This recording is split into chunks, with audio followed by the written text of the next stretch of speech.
everyone, welcome to my YouTube channel. Friends, today we discuss about survey interview question. आज हम लोग discuss करने वाले हैं इंटरव्यू क्वेश्चन के बारे में. कुछ हमने यहाँ पर 30 क्वेश्चन को हमने ऐड किया हुआ है जो कि बहुत ही इम्पोर्टेंट है इंटरव्यू पॉइंट ऑफ व्यू से. अगर आप डिप्लोमा में हैं या फिर डिप्लोमा कंप्लीट कर चुके हैं, चाहे बीटेक में है, बीटेक कंप्लीट कर चुके हैं और आप जॉब सर्च कर रहे हैं तो उसके लिए इंटरव्यू का प्रिपरेशन करते हैं, तो या फिर आप डिप्लोमा में हैं, अभी पढ़ रहे हैं और या बीटेक में पढ़ रहे हैं, तो कंपनी उस समय अगर कॉलेज में आके विजिट करती है जब आप फाइनल ईयर में होते हैं, तो उस समय आपसे जो क्वेश्चन पूछा जाता है उसको मद्देनज़र रखे हुए उसको पॉइंट ऑफ व्यू से हमने कुछ यहाँ पर क्वेश्चन को ऐड किया हुआ है. क्वेश्चन को इसमें हमने इंक्लूड किया हुआ है. ये क्वेश्चन बहुत ही सिलेक्टेड है और जनरली आपसे हर इंटरव्यू में पूछा जाता है. चाहे आप किसी साइट के लिए आप इंटरव्यू देने जा रहे हैं, चाहे आपको कहीं से कॉल आया है या फिर आप प्रिपरेशन कर रहे हैं कंपटीशन एग्जाम की, तो वहाँ भी ऑब्जेक्टिव क्वेश्चन यहाँ से कहीं ना कहीं आपको देखने को मिल जाते हैं. तो जब बात करते हैं, जब जैसे कंपनी विजिट करने वाली है कॉलेज में, तो बहुत पहले से इन्विटेशन नहीं मिल पाता है. 3 दिन 4 दिन पहले ही पता चलता है कि हमारे कॉलेज में कंपनी आने वाली है. तो उस कम समय में क्या पढ़ें और क्या छोड़ें ये पता नहीं चल पाता. ठीक है, तो उसके पॉइंट ऑफ व्यू से हमने यहाँ पर कुछ क्वेश्चन को ऐड किया हुआ है जो कि आपके लिए बहुत हेल्पफुल होगा. तो वीडियो को लास्ट तक जरूर देखें और इसमें से हमें कमेंट करके ज़रूर बताएं कि आपको इसमें से कितने क्वेश्चन आपको आते थे हमारे आंसर बताने से पहले. तो यहाँ पर हम एक एक करके सभी को हम लोग डिस्कस करने वाले हैं.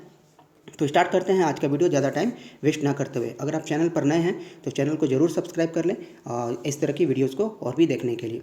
ठीक है, तो पहला क्वेश्चन है, what is difference between surveying and levelling. Surveying और लेवलिंग के बीच में क्या डिफरेंस है ये आपको बताना है. देखिए, सर्वेइंग क्या होता है. सर्वेइंग है, it is an art to determine the relative position of points of object on above or beneath the earth surface by measuring its distance, direction and elevation. मतलब किसी भी ऑब्जेक्ट का या तो अर्थ सरफेस के ऊपर हो या अर्थ सरफेस के बीनीथ हो, उसका डिस्टेंस, डायरेक्शन और एलिवेशन फाइंड करना ही एक सर्वेइंग कहलाता है. यह एक आर्ट है, कला है. ठीक है, जबकि लेवलिंग क्या है. लेवलिंग आपको होता है, सर्वेइंग के अंदर एक प्रोसीजर होता है. सर्वेइंग एक ब्रांच है सिविल इंजीनियरिंग का जिसमें हम लोग लेवलिंग को प्रोसीड करते हैं. मतलब लेवलिंग से ये पता लगाते हैं कि हमारा जो लैंड सरफेस है वो लेवल है या नहीं है. इसके लिए dumpy level, theodolite, total station type के इंस्ट्रूमेंट को यूज किया जाता है with the help of levelling staff. ठीक है, तो लेवलिंग और सर्वेइंग में ये डिफरेंस यहाँ पर होता है. उम्मीद है कि आपको ये समझ में आया होगा. ठीक है, दूसरा क्वेश्चन है, fundamental difference between. What is the fundamental difference between plane surveying and geodetic surveying. देखिए, सर्वेइंग का वह पार्ट जिसमें अर्थ सरफेस के कर्वेचर को कंसीडर किया जाता है, उसमें को कहते हैं जियोडेटिक सर्वेइंग. और जिसमें प्लेन सर्वे को, जिसमें अर्थ सरफेस के कर्वेचर को कंसीडर नहीं किया जाता है, उसको कहते हैं प्लेन सर्वेइंग. जैसे हमें ये पता कैसे चलेगा कि जियोडेटिक सर्वे कौन सा है और प्लेन सर्वे कौन सा है, तो किसी बुक में अलग अलग लिखा हुआ वैल्यू. आप ये वैल्यू याद रखें कि अगर एरिया 260 किलोमीटर स्क्वायर से ज़्यादा है तो उसको कहेंगे हम लोग जियोडेटिक सर्वे में, और एरिया 260 किलोमीटर स्क्वायर से कम है तो उसको कहेंगे हम लोग प्लेन सर्वेइंग. उसमें जो सर्वेइंग हम लोग करेंगे उसको हम लोग as a plane survey use करेंगे. जियोडेटिक सर्वे और प्लेन सर्वे में डिफरेंस होता है कि हम लोग करेक्शन यूज करते हैं जब यूज करेंगे जियोडेटिक सर्वे, प्लेन सर्वे में यूज नहीं करेंगे. जैसे कि अगर एक स्ट्रेट लाइन को मेजर करना होता है तो हम लोग स्ट्रेट लाइन को मेजर कर लेंगे in terms of plane surveying. Geodetic survey में आएंगे तो हम लोग इसको प्लेन सर्वे को नहीं, हम लोग एज ए कर्वेचर यूज करेंगे. तो मोर एक्यूरेसी पूछा जाता है कि दोनों में ज़्यादा एक्यूरेट कौन होता है, तो जियोडेटिक सर्वे ज़्यादा एक्यूरेट होता है. इन दोनों के बीच में 18.5 किलोमीटर का अगर गैप रखते हैं, अगर इस पॉइंट से इस पॉइंट के बीच में अगर 18.5 किलोमीटर का डिस्टेंस हम लोग अगर यहाँ से मेजर करते हैं with the help of chain और tape by considering plane survey, then we have 18.5 kilometre data. लेकिन अगर हम जियोडेटिक सर्वे में अगर हम लोग ऊपर से ये डिस्टेंस को मेजर करते हैं तो 1 सेंटीमीटर ज़्यादा हमें मिलता है. मतलब वही डिस्टेंस को हम लोग अगर जियोडेटिक सर्वे में with the help of correction use करते हैं तो हमें उससे ज़्यादा वैल्यू मिलता है. कितना मिलता है, तो 18 किलोमीटर जाने पर 1 सेंटीमीटर का डिफरेंस हमें देखने को मिलता है. तो ये होता है प्लेन सर्वेइंग में और जियोडेटिक सर्वेइंग में. नेक्स्ट है हमारा, what do you mean by term topographical map and cadastral map. देखिए टोपोग्राफिकल मैप में किसी एरिया का हम लोग टॉप व्यू देखते हैं, ठीक है। टोपोग्राफिकल मैप में जैसे हमारे पास में कोई एरिया है या हमारे पास कोई प्लान है, इसका टॉप व्यू यानी ऊपर से देखेंगे तो कैसा ये दिखेगा, वो होता है टोपोग्राफिकल मैप।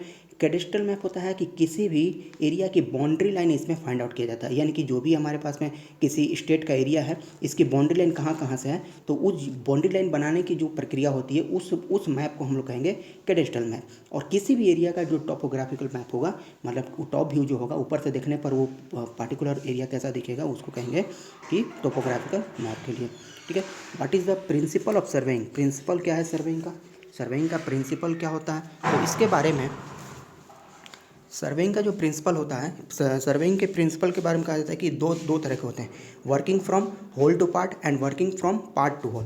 दो तरह के सर्वेइंग के प्रिंसिपल होते हैं, working from whole to part and working from part to whole. तो इन दोनों में से मोस्ट सूटेबल जो होता है, इन दोनों में से मोस्ट सूटेबल होता है working from part to whole होता है, ठीक है, क्योंकि इसमें लेस एरर प्रोड्यूस होता है। क्योंकि क्या होता है इसमें लेस एरर प्रोड्यूस होने की वजह से working from part to whole, sorry working from whole to part को दो तरह के सर्वेइंग आते हैं, working from part to whole, working from whole to part, ठीक है। तो हम लोग कहाँ से जाते हैं, होल टू पार्ट में आते हैं। Working from whole to part is the best surveying principle, क्योंकि इसमें एरर हम लोग को कम देखने के लिए मिलता है, ठीक है। दूसरा हमारा नेक्स्ट क्वेश्चन है, in chain operation who is leader and who is follower. देखिए एक चेन ऑपरेशन करते हैं, जैसे कि हमारा क्वेश्चन कौन सा है, क्वेश्चन नंबर ये 5 की बात कर लें। सपोज हमें एक चेन लाइन मेजर करना है, ए और बी दो चेन लाइन है यहाँ पर, तो और हमारा मेजरिंग का डायरेक्शन है ए से बी की तरफ। तो इसमें इसका डिस्टेंस मान लेते हैं कि 600 किलोमीटर डिस्टेंस, 600 मीटर का डिस्टेंस है। चेन हमारे पास में मैक्सिमम कितना का होता है, मैक्सिमम चेन डिस्टेंस हमारे पास में होती है 30 मीटर का, या फिर 100 फीट का लेते हैं। इंजीनियरिंग चेन कर रहे हैं तो 100 फीट होगा, और मीटर में जाएंगे तो 30 मीटर का होगा। तो अगर हम इसको छोटे छोटे 30 मीटर में डिवाइड करेंगे तो बहुत सारे चेन हमें चाहिए, लेकिन उसको मेजर करने के लिए दो ही लोग आते हैं। तो अगर हमारा डायरेक्शन ए से बी की तरफ में है, ठीक है, तो ए पॉइंट पर रहेगा फॉलोअर और बी पॉइंट पर रहेगा कौन, लीडर, ठीक है। ए पॉइंट पर रहेगा कौन, फॉलोअर, बी पॉइंट पर रहेगा लीडर। स्टार्टिंग में लीडर के पास में 10 एरोज होती हैं, ठीक है। ज़्यादा एरोज नहीं देते हैं क्योंकि लाइन में करेक्शन नहीं आए, एरर नहीं आए, एरर नहीं हो, इसलिए हम उसको ज़्यादा एरो एक बार में नहीं देते हैं। 10 एरो का मेजरिंग हो जाता है, देन उसके बाद में हम लोग नेक्स्ट और भी 10 एरोज दे करके और भी आगे डिस्टेंस को मेजर करते हैं, ठीक है। तो ए पॉइंट पर रहेगा फॉलोअर एंड बी पॉइंट पर, जैसे बी पॉइंट ये लास्ट पॉइंट है, तो ये जो दूसरा पॉइंट है स्मॉल ए मान लेते हैं इसको, यहाँ पर रहेगा कौन, लीडर। जैसे ही एक चेन मेजर हो जाता है, फॉलोअर क्या करेगा, इस स्मॉल ए पॉइंट पर आ जाता है और यहाँ से चेन को पिक कर लेता है। फिर जो है लीडर हमारा सी पॉइंट पर आ जाएगा, यहाँ से स्मॉल सी हमने मेंशन किया हुआ है, तो यहाँ पर आ जाता है कौन सा, आपका ये फॉलो लीडर आ जाएगा यहाँ पे, और फॉलोअर कहाँ हो जाएगा, पॉइंट स्मॉल ए पर। तो इस तरह से प्रोसीजर हम लोग करते रहते हैं। लास्ट में ये पूछा जाता है कि अगर लीडर के पास में 1 एरो बचा हुआ है, लीडर के पास में 1 एरो बचा है, तो कितने चेन लेंथ को मेजर कर चुका है, ठीक है। अगर आप क्वेश्चन समझ पा रहे हैं तो कमेंट सेक्शन में इसका आंसर करें, इसका आंसर हम आपको लास्ट में बताएंगे। अगर लीडर के पास में 1 एरो बचा हुआ है, 1 एरो बचा हुआ है, तो कितने चेन डिस्टेंस को मेजर कर लिया। स्टार्टिंग में लीडर के पास में 10 एरो रहता है, अब उसके पास में 1 एरो बचा हुआ है, तो कितने डिस्टेंस को मेजर कर चुका है, आपको इसका आंसर बताना है, ठीक है। चलते हैं अपने नेक्स्ट क्वेश्चन पे, क्वेश्चन नंबर 6 पे। What do you mean bye refractive index. RF का मतलब क्या होता है, देखिए आरएफ का मतलब हो गया रिफ्रैक्टिव इंडेक्स। कहते हैं कि जैसे आपको कहीं मैप पे लिखा होगा 1 सेंटीमीटर बराबर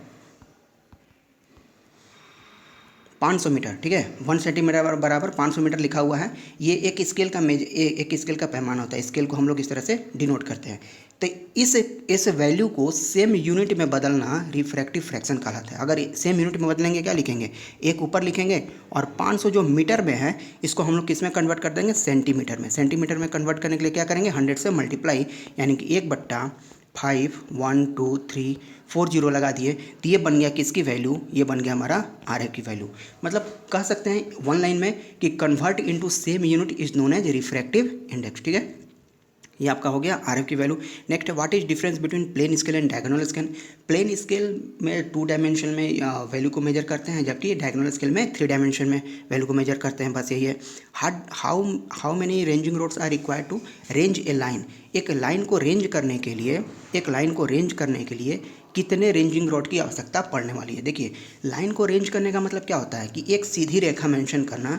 रेंजिंग रॉड जो कि 2 से 3 मीटर हाइट का होता है। रेंजिंग रॉड 2 से 3 मीटर का हाइट का होता है। इसमें 20 सेंटीमीटर पे रेड और ब्लैक का कॉम्बिनेशन या फिर येलो और वाइट का कॉम्बिनेशन का इसमें कलर किया रहता है ताकि वो दूर से विजिबल हो जाए। ठीक है, ये रेंजिंग रॉड होता है। रेंजिंग का मतलब हो गया कि एक लाइन में सीधी लाइन बनाने को रेंजिंग कहा जाता है। यानी कि एक रॉड हमारा पॉइंट इस पर है, दूसरा रॉड हमारे इस पर है, तो इन दोनों के बीच में तीसरा रॉड इस तरह से लगाया जाए कि तीनों एक लाइन में आ जाए। इस प्रोसीजर को रेंजिंग कहा जाता है। ठीक है, तो minimum ranging rod required for ranging A line is 3। यानी कम से कम अगर आपको पूछा जाए कि कितने रेंजिंग रॉड चाहिए रेंजिंग करने के लिए, तो आपको कहना है कितना, 3 चाहिए, मिनिमम 3 होगा।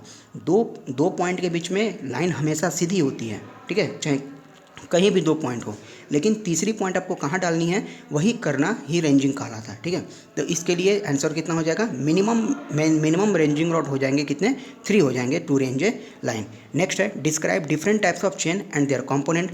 चेन और कंपोनेंट के बारे में डिस्क्राइब करना है आपको।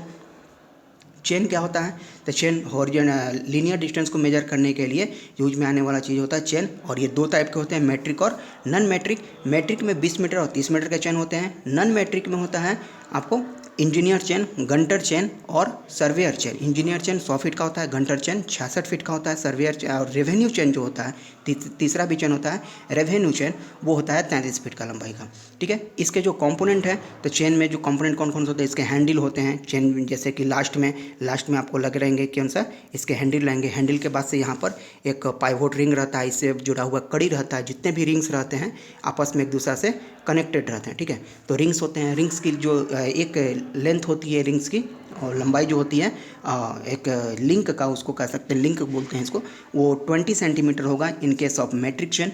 एंड गंटर चेन के रिस्पेक्ट में हो जाता है एक 66.66 फीट का, और इंजीनियर चेन के रिस्पेक्ट में हो जाता है 1 फीट का। रेवेन्यू चेन के केस में होता है 16 से ही 1/33 फीट का हो जाता है। यानी कि रेवेन्यू चेन में टोटल 16 लिंक होते हैं, गंटर चेन में 100 लिंक होंगे, इंजीनियर चेन में भी 100 लिंक होंगे। ठीक है, इस चेन का हमने अलग से वीडियो बना रखा है, आपको डिटेल्स में देखना है, डिस्क्रिप्शन में मैंने वो वीडियो का लिंक दे रखा है, आप जाकर के उसको जरूर देख लें। चेन के बारे में बहुत डिटेल्स में हमने बात की हुई है। चेन सर्वे का हम प्रैक्टिकल वीडियो भी अभी अपलोड करेंगे, तो उससे पहले आप इसके बारे में जरूर देख करके कंफर्म हो जाए। तो चेन के लिए डिफरेंस और उसके डिफरेंट पार्ट्स और उसके बारे में हमने बता रखा है उस वहाँ पर।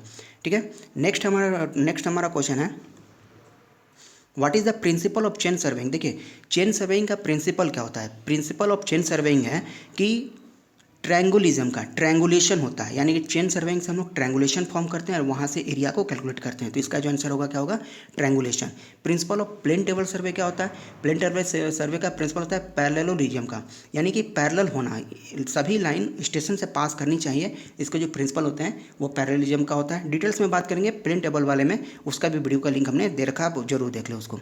Well defined triangle and ill condition triangle के किसको कहते हैं। वेल कंडीशन ट्रायंगल वो ट्रायंगल जिसमें कोई भी एंगल 30 डिग्री से कम नहीं होना चाहिए और 120 से ज़्यादा नहीं होना चाहिए, उसको कहेंगे वेल कंडीशन ट्रायंगल। इल कंडीशन जो 30 से ज़्यादा हो जाए, 120 से कम रहे, इसका जस्ट अपोजिट हो जाता है वह ill condition triangle. Well condition triangle किसको कहेंगे, जिसका कोई भी एंगल 30 डिग्री से कम नहीं होना चाहिए और 120 से ज़्यादा नहीं होना चाहिए, जस्ट इसका अपोजिट 30 से कम और 120 से ज़्यादा है तो उसको कहेंगे हम लोग ill condition triangle. What do you mean by reconnaissance survey. Next question हमारा क्वेश्चन नंबर 13, रिकोनेंस सर्वे क्या है। तो रिकोनेंस सर्वे का मतलब हो गया प्रीलिमिनरी सर्वे, यानी कि प्रारंभिक सर्वे को रिकोनेंस सर्वे कहा जाता है, जिसमें पहले जाकर के एरिया का मुआयना किया जाता है, उसको रिकोनेंस सर्वे कहेंगे। How do we set a perpendicular with help of only chain and tape. Chain और टेप के साथ में आप परपेंडिकुलर लाइन कैसे ड्रॉ करेंगे, विद द हेल्प ऑफ यहाँ पर हम लोग यूज करेंगे चेन और टेप से ही परपेंडिकुलर ड्रॉ करते हैं by the formation of triangulism. Triangulation बना करके इसके हेल्प से हम लोग क्या करते हैं, परपेंडिकुलर ड्रॉ करते हैं। देखिए मैं जो आंसर बता रहा हूँ आप इसको लिखते चलेंगे साथ में और आप अगर चैनल पर नए हैं तो हमारे चैनल को जरूर सब्सक्राइब करें, वीडियो पसंद आ रहे तो इसको जरूर लाइक करें। ये बहुत बहुत आपके लिए हेल्पफुल होगा अगर आप इंटरव्यू के लिए तैयारी कर रहे हैं। और देखिए लास्ट में हमें ये नहीं पता चलता है ना कि जल्दी जल्दी में क्या पढ़ें, क्या हमसे पूछा जाएगा। तो ये सब वो क्वेश्चन है जो आपको मैक्सिमम जनरली आपसे इंटरव्यू में पूछ ले जाते हैं। ठीक है, तो बात करते हैं आगे अपने नेक्स्ट क्वेश्चन का। What is the scale always draw in map. देखिए मैप पर जो ड्रॉ करते हैं वो स्केल जो होता है वो होता है 1:1 000 अगेन 000। सबसे स्मॉल स्केल होता है जो मैप में यूज किया जाता है। तो अगर आप रिफ्रैक्टिव फ्रैक्शन की बात अगर हमारी समझें तो हमें कमेंट सेक्शन में बताएं कि ये स्केल को हम लोग कितना लिख सकते हैं आरएफ में। आरएफ ये वैल्यू आरएफ में है, अगर आरएफ में नहीं होता तो इसको हम लोग कितना लिखेंगे, क्या होगा इसका आंसर, आप हमें कमेंट सेक्शन में बताएं। लास्ट में मैं इसका आंसर जरूर दूंगा। ठीक है, नेक्स्ट है what do mean by term ideal angle. Ideal triangle क्या होता है। देखिए आइडियल ट्रायंगल होता है कि हाइपरबोलिक ट्रायंगल होता है जिसके सभी वर्टिसेज जो होते हैं आइडियल पॉइंट पर होते हैं, उसको कहेंगे हम लोग आइडियल ट्रायंगल। नेक्स्ट है what are the least count of instrument given below. ये सब इंस्ट्रूमेंट का लिस्ट काउंट बताइए। थोडोलाइट का लिस्ट काउंट, थोडोलाइट में 2 प्लेट होते हैं, वर्नियर प्लेट और मेन प्लेट, वर्नियर स्केल और मेन स्केल। तो वर्नियर स्केल का होता है 20 सेकेंड, मेन स्केल का होता है 20 मिनट। थोडोलाइट पर डेडिकेटेड हमने एक डिटेल वीडियो बना रखी है, आपको अगर देखनी है तो डिस्क्रिप्शन में लिंक उसका भी दे दिया हुआ है, आप जरूर देख लें। प्रैक्टिकल पॉइंट ऑफ व्यू से जो इंस्ट्रूमेंट यूज हो रहे हैं ना उसके बारे में इंटरव्यू में बहुत सारा क्वेश्चन पूछा जाता है, तो मे भी आपके लिए बहुत ज़्यादा ये यूजफुल होता है। ठीक है, लेवलिंग स्टाफ का कितना होता है तो 5 mm का होता है, 5 mm का होता है लेवलिंग स्टाफ का लिस्ट काउंट। और सर्वेयर कंपास और प्रिज्मेटिक कंपास, देखिए प्रिज्मेटिक कंपास का होता है लिस्ट काउंट 30 मिनट का और सर्वेयर कंपास का होता है 15 मिनट का। टोटल स्टेशन का लिस्ट काउंट होता है 1 सेकंड का। ईडीएम थोडोलाइट का जो होता है, जितने भी ईडीएम इंस्ट्रूमेंट्स हैं सबके लिए लिस्ट काउंट जो होता है आपको ये टोटल स्टेशन के बराबर ही होता है। ठीक है, डंपी लेवल का लिस्ट काउंट जो होता है कितना होता है, डंपी लेवल का भी लेवलिंग के बराबर होता है 5 mm का। और ईडीएम इंस्ट्रूमेंट जो होते हैं जितने भी इलेक्ट्रोमैग्नेटिक डिस्टेंस मेजरिंग इंस्ट्रूमेंट जो होते हैं इसका भी लिस्ट काउंट आपको ये इलेक्ट्रॉनिक थोडोलाइट ऑप्टिकल स्क्वायर के बराबर ही होता है। 1 सेकंड से 10 सेकंड के बीच में वेरी करता है। ठीक है, तो डिपेंड करता है आपके पास में कौन सा ईडीएम इंस्ट्रूमेंट है, लाइट वेव कैरिंग है कि माइक्रोवेव कैरिंग है कि रेडियो वेव कैरिंग है कि इंफ्रारेड वेव कैरिंग है। तो इस सब के बारे में ये यहाँ पर बताता है। नेक्स्ट है what is the method of plane table surveying. Plane table surveying के कौन कौन से मेथड हैं तो 4 मेथड होते हैं इसके, रिसेक्शन, रेडिएशन, ठीक है, रिसेक्शन मेथड होता है, रेडिएशन मेथड होता है, इसके ट्रायल एंड एरर मेथड और 3.2 पॉइंट प्रॉब्लम भी इसी के अंतर्गत में आते हैं आपको। ठीक है, what is the accessory required for a plane table. Plane table के लिए कौन कौन से एक्सेसरीज आपको चाहिए तो एक्सेसरीज में प्लेन टेबल के लिए देखिए एक यू फोर्क होता है। यू फोर्क का काम होता है सेंटर को ग्राउंड पॉइंट को शीट पे ट्रांसफ़र करना, यू फोर्क का काम होता है। इंटरव्यू में ये क्वेश्चन जरूर पूछा जाता है, what is the work of you fork. You fork जो होता है यू शेप में होता है, कुछ इस तरह से एक पॉइंट बना होता है। ठीक है, और यहाँ पर से एक प्लम बॉब नीचे प्लम बॉब में ड्रॉप रहता है यहाँ से। तो ये जो सेंटर पॉइंट है ना ये जा करके ऊपर में आपको प्लेन टेबल के ऊपर में इस पॉइंट को क्या करता है, ग्राउंड के पॉइंट को शीट पे लोकेट करना यू फोर्क का वर्क होता है। तो यू फोर्क इसके लिए होता है, ट्रफ कंपास यूज होता है, इसमें स्पिरिट लेवल यूज होता है, प्लम बॉब यूज होता है, प्लेन टेबल यूज होता है, शीट यूज होता है। तो सब कुछ इसमें क्या है, इसके एक्सेसरीज होते हैं। Differentiate between prismatic compass and surveyor compass. देखिए बहुत बार ये क्वेश्चन पूछा जाता है कि प्रिज्मेटिक कंपास और सर्वेयर कंपास के बीच में क्या डिफरेंस है। पहला डिफरेंस कि ऐसा कंपास जिसमें प्रिज्म यूज हो रहा है उसको कहेंगे हम लोग प्रिज्मेटिक कंपास, जिसमें प्रिज्म नहीं यूज हो रहा उसको कहेंगे सर्वेयर कंपास। ठीक है, दूसरा डिफरेंस कहता है कि प्रिज्मेटिक कंपास में जो होता है आपका मैग्नेटिक निडिल जो ग्रेजुएटेड रिंग है उससे अटैच रहता है, जबकि सर्वेयर कंपास में ऐसा नहीं होता, मैग्नेटिक निडिल ग्रेजुएटेड रिंग से अटैच नहीं रहता है। ठीक है, ग्रेजुएटेड रिंग प्रिज्मेटिक कंपास में बॉक्स से अटैच नहीं रहता है, जबकि सर्वेयर कंपास में ग्रेजुएटेड रिंग जो एल्युमिनियम की रिंग होती है वो बॉक्स से अटैच उसमें रहता है। तो ये 3-4 डिफरेंसेज है, इसके बारे में आप डिटेल्स में देख लीजिए। हमने इसका भी वीडियो बना रखा है अलग से, उसका भी लिंक आपको डिस्क्रिप्शन में जरूर दे दिए हैं, आप जरूर देख लें उसको। WCB से QB में कैसे कन्वर्ट करेंगे और QB से WCB में कैसे कन्वर्ट करेंगे तो देखिए जैसे कि यहाँ पर आपको एक एक्सिस दिया हुआ है, अगर ये आपका यहाँ से अगर वैल्यू मेजर करें तो कहेंगे कितना है 180 डिग्री। 180 डिग्री कितना है, कहाँ से मेजर किया, नॉर्थ से। तो अगर इसको वैल्यू लिख दिए नॉर्थ से लेकर के हमने कहाँ तक, साउथ तक, नॉर्थ से साउथ 180 डिग्री हमने लिख दिया। इसको क्या लिखा कि नॉर्थ से, या फिर इस तरह से समझे हमने कोई यहाँ पर एंगल मेजर किया। ठीक है, ये वैल्यू कौन सा है, नॉर्थ, ये वैल्यू मान लीजिए कितना है 30 डिग्री का। तो अगर लिखते हैं नॉर्थ 30 डिग्री ईस्ट की तरफ, तो ये हो गया कौन सा, क्वाड्रेंटल बियरिंग, एक क्वाड्रेंट में आया हुआ। अगर इसको WCB में लिखेंगे, नॉर्थ से कितना का WCB में इसकी वैल्यू हो जाएगी 30। सिमिलरली इसकी वैल्यू को अगर लिख देते हैं, यहाँ पे आ गया साउथ वैल्यू, और यहाँ से मेजर करते हैं 30 डिग्री। अगर लिख दिए, अगर ऐसा लिखा हुआ है साउथ 30 डिग्री वेस्ट, तो ये हो गया क्वाड्रेंटल बियरिंग। और इसको WCB में कन्वर्ट करना है तो क्या लिखेंगे, 180 हो जाएगा आपका यहाँ से डिस्टेंस, और 30 हो जाएगा ये, यानी कि होल सर्कल बियरिंग हो जाएगा कितना, 210 डिग्री। तो देखिए इस पर भी बेस्ट हमने एक वीडियो बना रखा है, आप उसका भी डिस्क्रिप्शन में लिंक है, आप वो भी देख लें, सब कुछ आपका क्लियर हो जाएगा। ठीक है, डिटेल्स वीडियो उसमें है। फोर बियरिंग और बैक बियरिंग क्या होता है। फोर बियरिंग है कि किसी लाइन का आगे की दिशा में मेजर किया हुआ एंगल, बैक बियरिंग वहीं से उसके विपरीत दिशा में मेजर किया हुआ एंगल होता है। बियरिंग मतलब एंगल हो जाता है यहाँ पे। स्विंगिंग का मतलब क्या है, स्विंगिंग का मतलब हो गया कि किसी भी एक्सिस को, देखिए जैसे कि थोडोलाइट होता है, थोडोलाइट का दो एक्सिस होता है, एक वर्टिकल और एक दूसरा हॉरिजॉन्टल। अगर थोडोलाइट, स्विंगिंग का मतलब हो गया हॉरिजॉन्टल प्लेन में अगर मूव कर रहा है अबाउट वर्टिकल एक्सिस, उसको हम लोग कहेंगे स्विंगिंग। जैसे एक पत्थर को धागे से बांध के अगर हाथ से घुमाते हैं तो वो जो रोटेशन क्रिएट होता है उसको कहते हैं स्विंगिंग। ठीक है, और ट्रांजिटिंग मतलब हुआ कि थोडोलाइट का जो टेलीस्कोप है अगर वर्टिकल प्लेन में रोटेट कर रहा है तो उस प्रोसीजर को ट्रांजिटिंग कहेंगे। बेंचमार्क क्या होता है, नेक्स्ट हमारा बेंचमार्क क्या होता है, ये फिक्स्ड लोकेशन होता है जहाँ से हम वैल्यू को मेजर करते हैं, वो चेंज नहीं होता है। जैसे बेंचमार्क के तौर पे इलेक्ट्रिक पोल ले लीजिए, चाहे कोई बिल्डिंग ले लेते हैं, मोनूमेंट लेते हैं, जो कि कभी हटेगा नहीं वहाँ से, तो वो अस्थायी प्लेस को जहाँ से स्टार्ट करते हैं, जहाँ से मान करके हम रीडिंग लेना शुरू करते हैं, उस पोजीशन को बेंचमार्क कहा जाता है। डेटम क्या होता है, रेफरेंस लाइन को डेटम कहा जाता है, जिसके रेफरेंस में हम यूज करें वैल्यू उसको रेफरेंस कहा जाता है। रिड्यूस लेवल क्या होता है कि रिड्यूस लेवल का मतलब हो गया कि समुद्र तल से ऊंचाई, जैसे कि समुद्र तल से ऊंचाई, रिड्यूस लेवल पे डेडिकेटेड एक बहुत बेस्ट वीडियो हमने बना रखा है, आप उसको देख लेंगे, डिस्क्रिप्शन में लिंक उसका भी है। जैसे ये समुद्र है, ठीक है, इसके लिए पानी का तल ऊपर से है ये, तो इस तल से नापा गया, ऊपर वाले तल से नापा गया पार्टिकुलर प्लेस का जो RL होता है, हाइट होता है, उसको कहेंगे हम लोग क्या, रिड्यूस लेवल। ठीक है, अगले क्वेश्चन की बात लिखते हैं। एक्सप्लेन डबल साइटिंग इन थोडोलाइट। थोडोलाइट में डबल साइटिंग का मतलब क्या हुआ कि एक ही रीडिंग को दो बार मेजर करना, एक बार फेस लेफ्ट करके, दूसरा बार फेस राइट करके। ये फेस लेफ्ट और राइट का सिचुएशन क्या होता है, आप थोडोलाइट में ज़रूर देख लें इसको, क्योंकि ये प्रोसीजर आपसे ज़रूर पूछा जाता है वहाँ पे।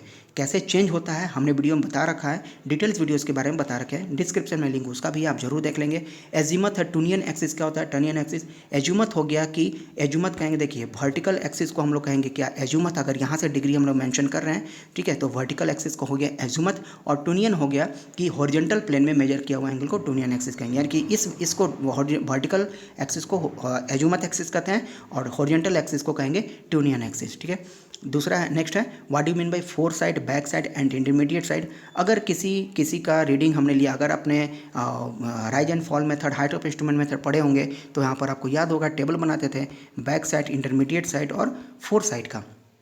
किसी भी इंस्ट्रूमेंट को जब शिफ्ट किया जाता है, किसी भी इंस्ट्रूमेंट को जब हम स्टार्टिंग में रीडिंग लेते हैं, तो पहला रीडिंग होता है बैक साइड, और उस वहीं से जो जहाँ से सर्वेइंग करने का डायरेक्शन होता है, वो मैक्सिमम दूरी तक कहाँ तक देख सकता है वो इंस्ट्रूमेंट, वो होता है फोर साइड।